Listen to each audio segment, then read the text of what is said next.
I said we could never be, oh I even tried, don't know why we tried, I don't know why we tried. What's going on, guys? It's your girl Ebony. I am back with another prank.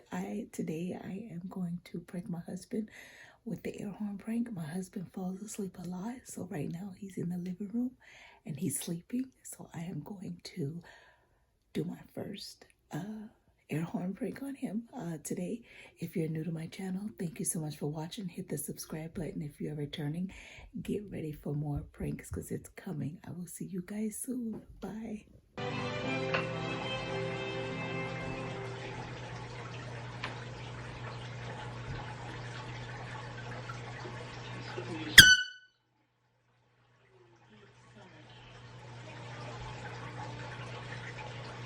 Is something troubling you, my son? No, Father. Son, please.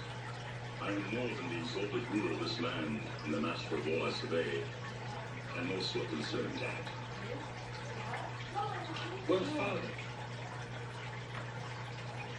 Just a moment. Welcome back, guys. I am here and it's later in the day and I am doing another segment of the air horn prank on my husband. He is in the bathroom right now and I am going to catch him coming out of the bathroom. So stay tuned for more great pranks. I'll see you guys soon.